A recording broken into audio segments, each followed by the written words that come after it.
Let's turn now to meteorologist Claire Anderson. Claire, what are the current conditions like? Well, we are seeing, of course, very dry conditions across the state.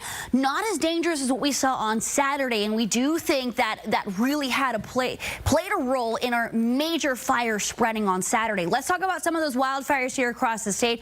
Of course, the Kaiser Canyon fire, the biggest one, currently 136,000 acres. Little Giant fire here, 31,000.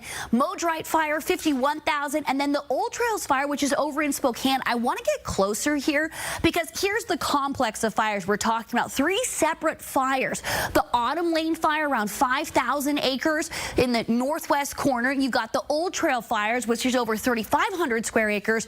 And then the Fairview fire, which is over 1,000 acres. 0% containment. So dry in this area. And the most heartbreaking part about this is it's happening in Spokane, yes, but in Western Washington, we have so many people that are connected to the Eastern Washington community. Everybody knows somebody that lives there, and it's just so hard to report on. As we take a look at fire conditions moving forward, it is still elevated for today. Hot and dry conditions, a little breezy as well. Tuesday, Wednesday, Thursday, we continue to see elevated to moderate conditions. It will remain very hot, even increasing our temperatures here.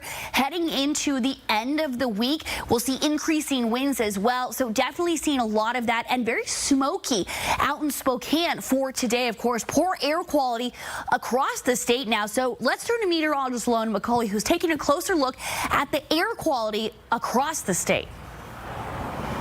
Yeah, that's right, Claire. I mean, there's no surprise here that the closer you get to the center of those fires that are burning around central and eastern Washington, we've been reporting this now for weeks, that is where the air quality has been the worst, ranging anywhere from the unhealthy to hazardous. And that is, of course, in that Spokane area close to the complex of fires, we are seeing very poor air quality there.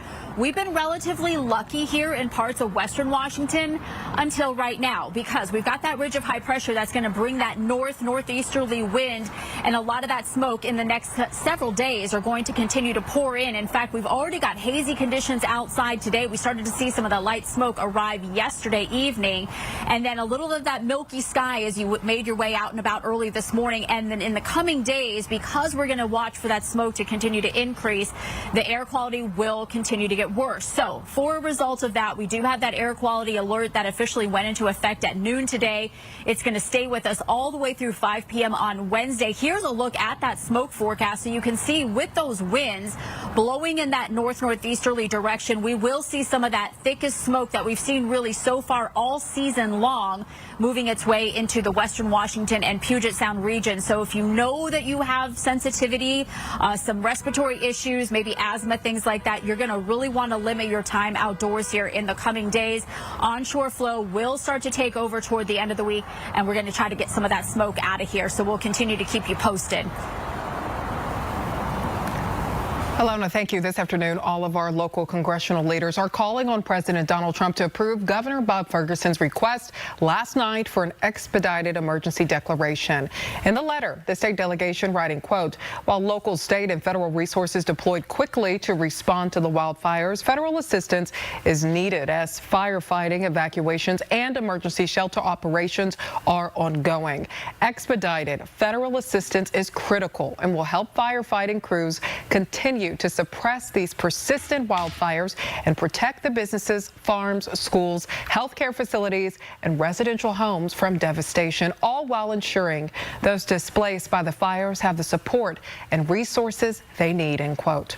As of this morning, Governor Bob Ferguson says that FEMA is moving resources into our state in anticipation of that request being granted. The governor says money will provide support for search and rescue, debris removal, medical supplies, and assistance, temporary sheltering, and emergency power. Fox 13 will continue to monitor this and bring you any developments when we learn more.